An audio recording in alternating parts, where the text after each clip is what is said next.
Hey folks, it's Samantha once again. Welcome back to another review. And wanted to review this film. Glad that it finally got a release.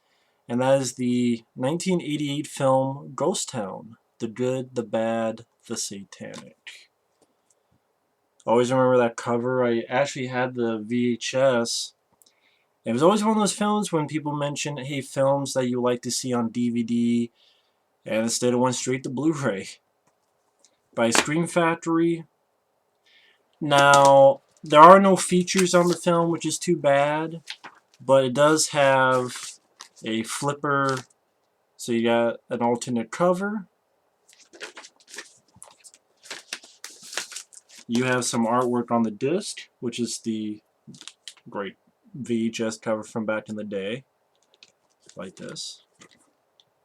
Oh, this in case you want to see what the back is.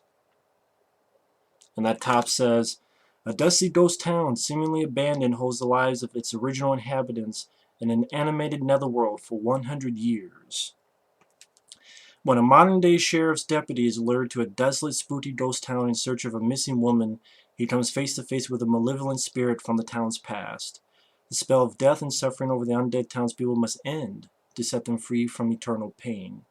The horrors of a possessed outlaw and a time-suspended dimension are only the setting for a frightening battle for the mind, nerves, and flesh.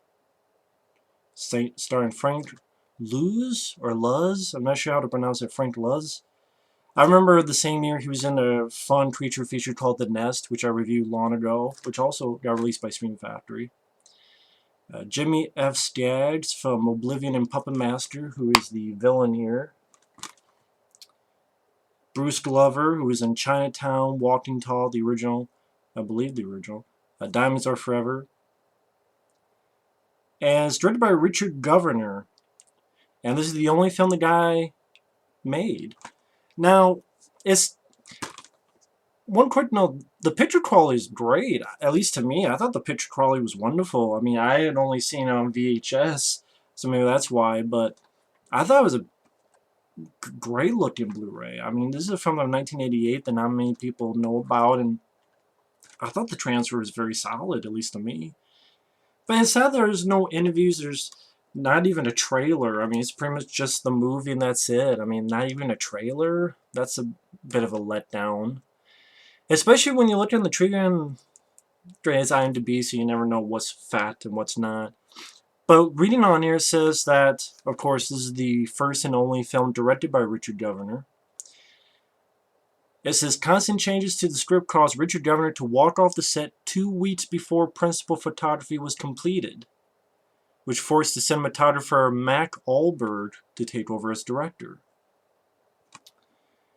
It also says here the final release version of the film is actually a work print version, not a complete version of the film. And the composer Harvey R. Schoen's score was rejected, something he did not find out until after an early screening, when the film opened wider with only 3 of his cues kept and the rest of the film tracked with the existing music. I don't know where all that info, if that's all true or not, or if it's bullshit. And if it is, I'd like to know how they got that info, because see, that'd be an interesting interview to get with this director, Richard Governor, if he's still around. Or even Charles Band, who is an executive producer, or maybe Mac Ahlberg. He's the DP in this film, I guess, apparently to the trivia on IMDb, he took over directing.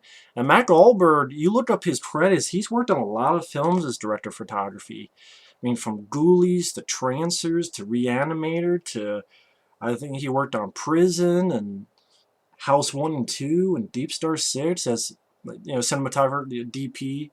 He's worked on a lot of movies. And you look up his credits, even some bigger movies as well. So it seems like some interesting backstory. Now the film itself, I like the film. It's a film that did deserve a release, didn't deserve to be stuck in VHS land. And I like the film because there's not too many horror westerns, and I thought it was an interesting take. It's sort of an extended episode of The Twilight Zone in a way. and I'll get more into that. I thought the star Frank Luz, who was in The Nest, I thought he did a good job in that, as well as here. And I believe in both films he played a cop or a deputy.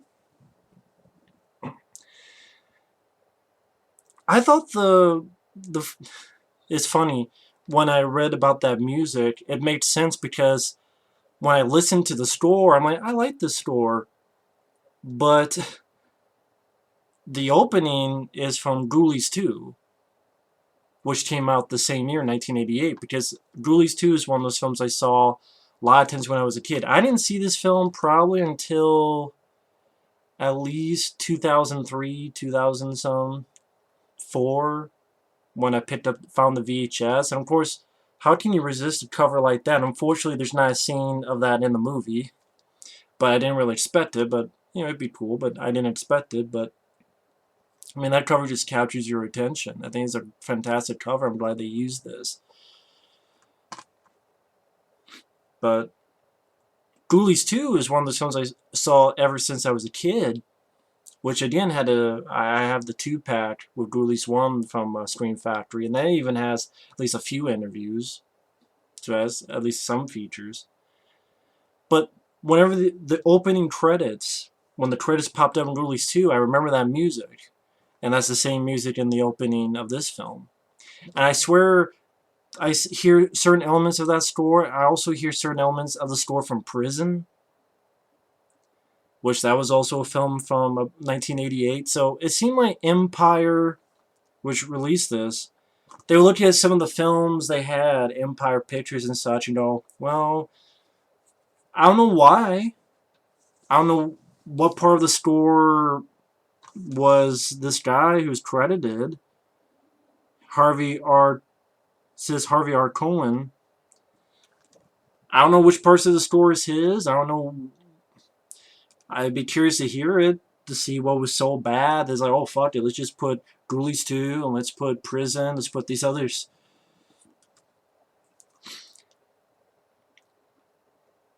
I like the setup of the film. I like the idea behind the film. A girl, a bride-to-be, she's driving, car pretty much breaks down, there's this windstorm, and the girl gets dragged away. As she's dragged away, there's a POV shot going away from her car, a la The Evil Dead. And our lead character is a deputy, and I like the first scene where he has these headphones on, he's listening to rock music, and he's testing his gun, shooting up a junkyard, just, training shooting, knows this guy can aim well, which was a fun little scene. And pretty much he's trying to see what's going on with this missing girl, and he follows these horse tracks. And this movie's not that long. It's only an hour and 24 minutes long. And if you take away the end credits, probably an hour and 20 minutes, if that. I mean, it's a very short film. And my favorite part is the first third of the movie, because that's the most interesting. Just the first third of the film has a certain... I don't know what parts the DP did. Part of me, I don't know which parts, just because they don't film in sequential order. They don't film from beginning to end. The first scene, first day, the last scene, last day. So I don't know which parts shot which. Part of me wonders if this first third of the film was the DP. Because in a short budget like this, they probably didn't have, 3 months or 4 months to do it. I mean, I don't know how many. Some have 28 days, 30 days. I mean, that's 4 weeks. A month. So if there's 2 weeks left, maybe the DP did the first third of the film, which is the most interesting. Because the reason I say that is because a DP, obviously his vibe is to make the film look good. And the first third of the film, especially when Frank Luz's character, the deputy, when the deputy's walking in the desert, it's a really good-looking movie. It's the most interesting because just this weird stuff starts happening. And he's in his car, he gets shot at by a guy on a horse, he gets out of the car with his shotgun, and the guy's disappeared. His truck starts melting, it catches on fire, and so now he's on foot. There's a snake, hears a rattle, shoots the snake, finds his grave of the sheriff, and these bones come up of the sheriff and grab him and says a few words like, "You rid my town of evil." And I'm really getting to the first third of the film because the POV shot going away from the car, the way the dust storm is a natural, and the girl gets dragged away by this force. Just these weird things. The look of the film, of the desert, the sunlight.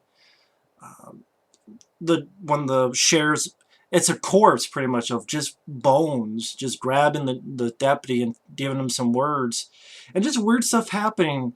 Like he sees his windmill and there's a nail and blood starts dripping from the nail, and we find out later the sheriff of that town was pretty much crucified on there. And little stuff that just really kept me interested. It had a nice atmospheric tone and mood to it. Like the spooky, lightning is dark outside. He finds this town that seems to pop out of nowhere. He walks in. He goes in. He hears voices, and there's people outside watching from within one of the buildings he walked into. He sees the hanging corpse of a woman, all bones. Then when he looks back, it's disappeared. There's sounds of laughter. He walks into the jail, and we see a shot. Think of this as the shot, and the deputy is walking in, but in the foreground on the dirt we see a skull, right here in the frame. In the back, he's walking in the building. We see a skull right here, and most of it is covered mostly with dirt, but you see a little bit of that skull. It's like certain framing that I'm like, that seems like the mind of a DP whose job is to make the shots look well and framed well and lighting and things of that nature. But I could be wrong. That's why it'd be nice to see an interview with these guys to see what happened. Like, what script changes? If there were script changes, what were the changes to the script made? I mean, that's always fascinating to me, what a film is supposed to be in script form, because that gives you ideas of what different styles the story was going to take. And the reason this reminds me of a Twilight Zone episode is because he finds out that the whole town, like it says, pretty much for 100 years has been dead, and they're in this purgatory, pretty much, where this evil outlaw and his guys rule it. And later on, the deputy sees a flashback of the sheriff trying to get help from the town, and he doesn't get help, and it's like, "Oh, damn you all to hell," and shoots some of them, good practical blood squibs, but he gets shot again, good practical gory blood squibs. What's nice about this transfer, you see the effects work. I mean, it's not effects extravaganza, but when the effects happen, you see them much more crisper than on the VHS, which is nice. But I'm jumping ahead, but just the build-up. It's a slow-moving film. That's one thing I gotta say. If you're expecting gore, a lot of gore, there's a little bit of blood and stuff.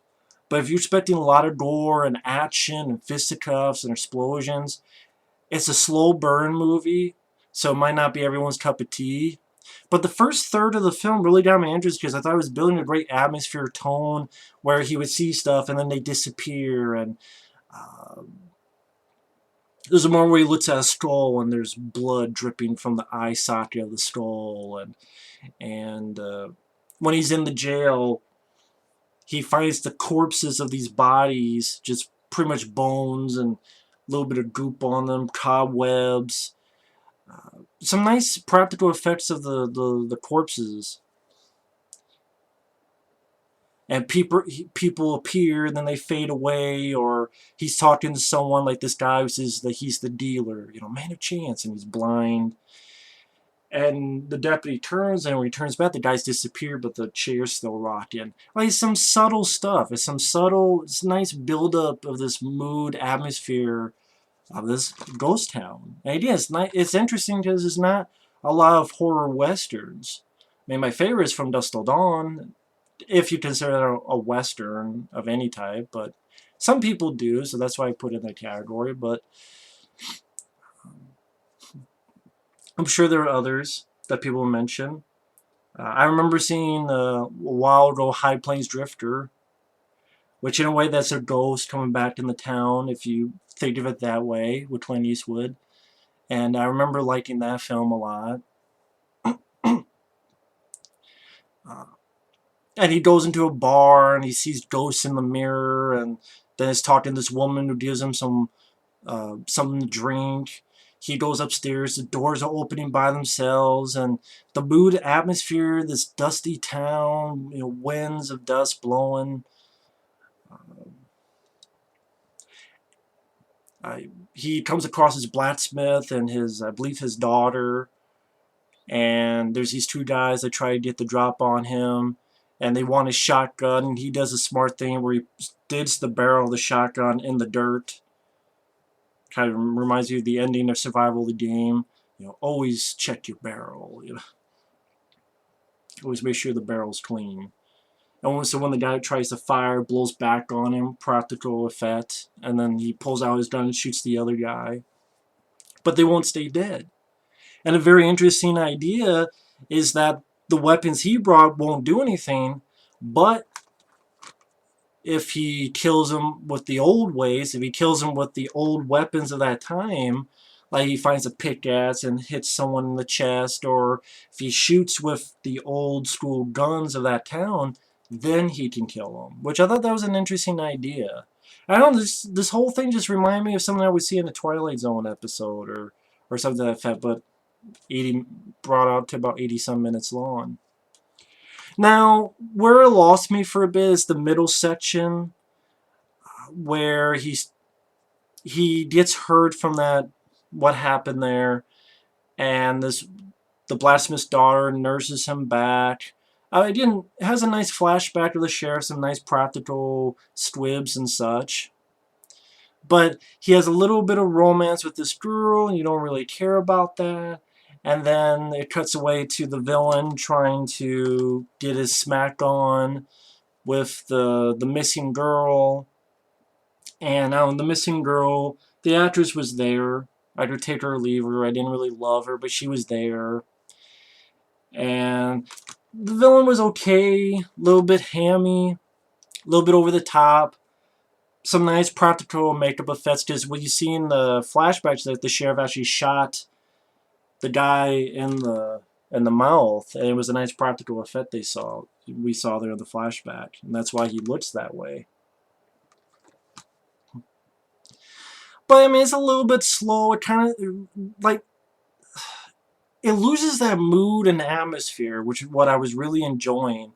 Maybe in the movie thought, well, we can't have that throughout the entire film, but why not? It just sort of it became more of a I don't want to say traditional Western, because there's a supernatural tone to it, but it was just him having a little romance with this girl, not caring about it. The bad guy wanting the missing girl to sing. She doesn't want to sing. The one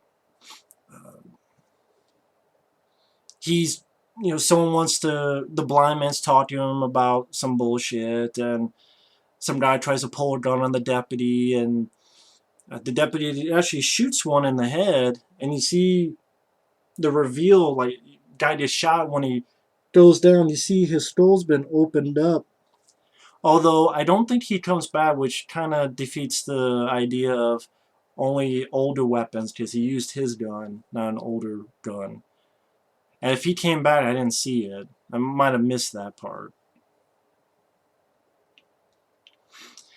And pretty much the bad guy wants him on a quick draw, shoots the bad guy, does no good, gets captured, but gets some help, fights him off, runs, finds out that he's got to use the old things. He's able to shoot one guy, and it's a nice idea that when he shoots the guy later on burns. So it was a little bit disappointing, even when I first saw it, that it loses a bit of its mood and atmosphere and just the weird stuff happening. I think that's what it is. It was mostly a guy by himself in this ghost town. Just all this weird stuff starts happening, but I guess you can't do that for an entire movie. Yeah, it was a build-up. I like the build-up, but you gotta get to the story. And, there's a bunch of people. I don't want to say traditional Western, but it just lost a little bit of that mood atmosphere once he got into that. And it just felt a little bit slow in the middle. And anyway, just to the third act, and it's all right, but it wasn't the most satisfying. I wish, the low budget kind of shows, and the fact that he has the missing girl. They hide in the church. Does shoot one guy. You find out that the guy has a bunch of nails in his face because the deputy had put a bunch of nails in a gun because he didn't have any powder and shot the guy in the face. Pretty much they go into the church. Deputy and girl goes out. They put a trap, sets the building on fire, burns a bunch of them.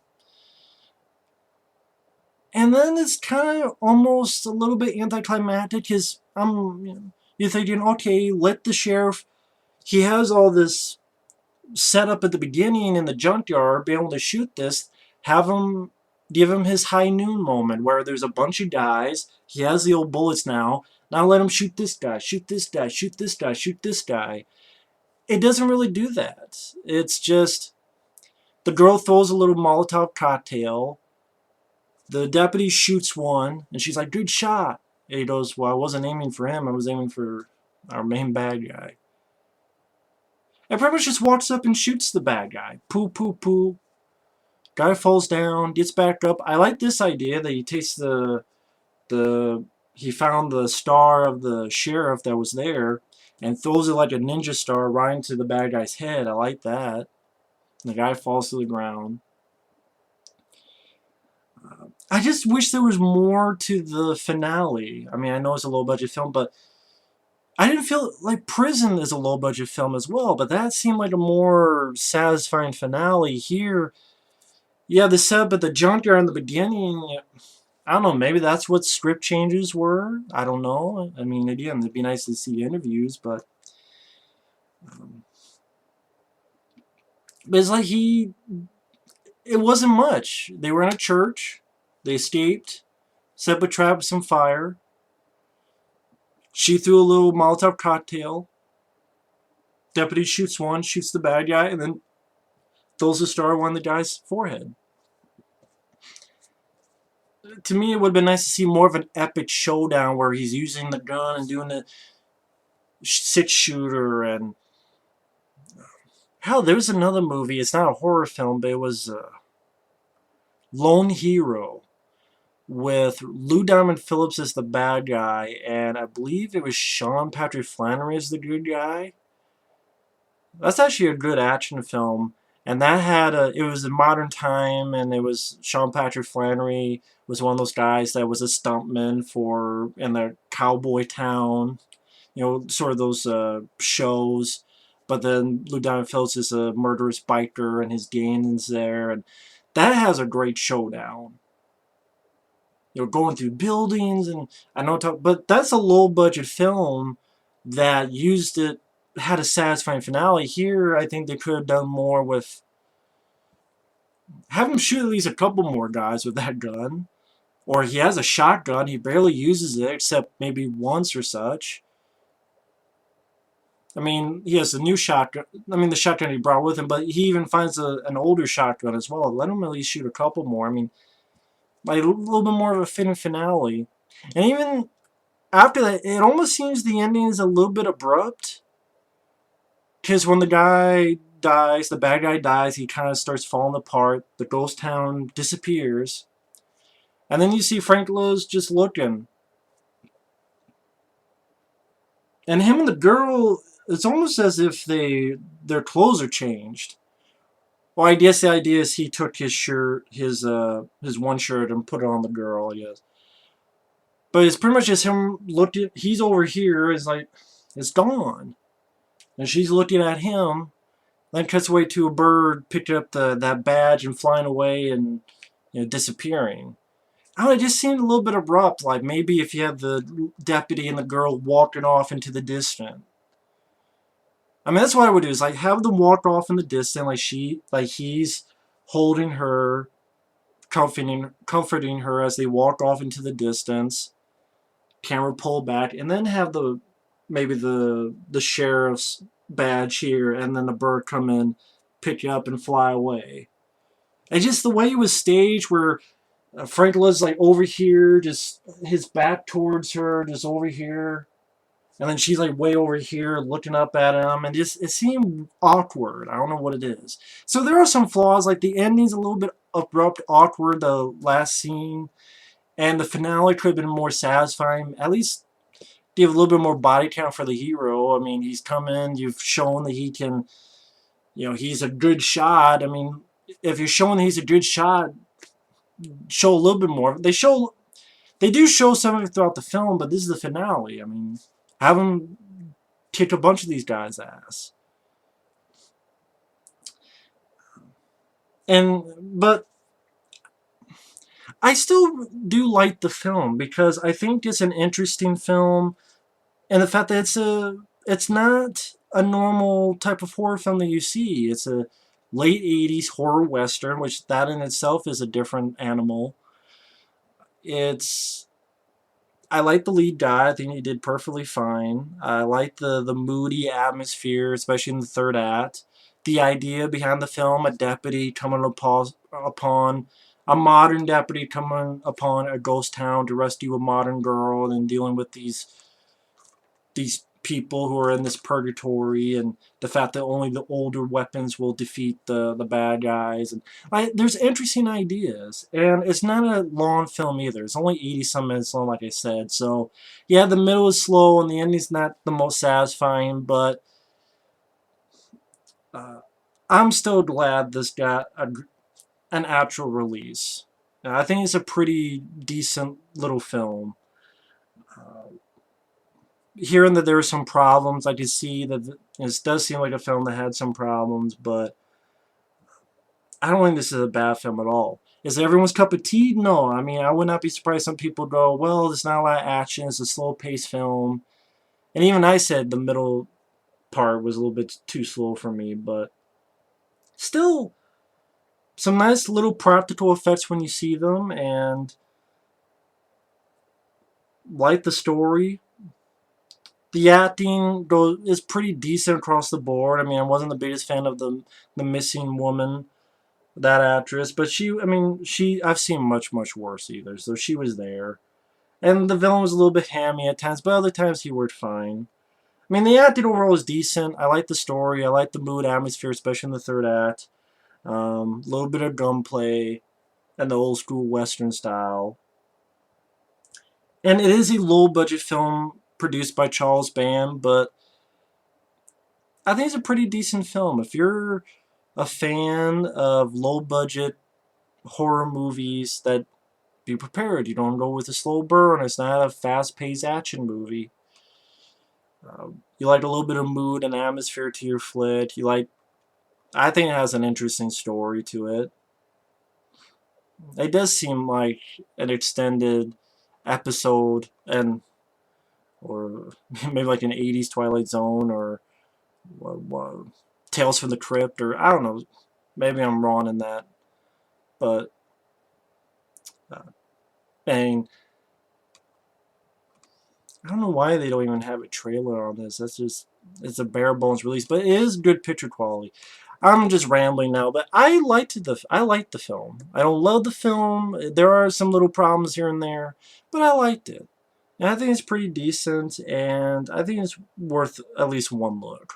If you don't like it, I do understand, but I give a film a thumbs up. I do like the film, but that's just me.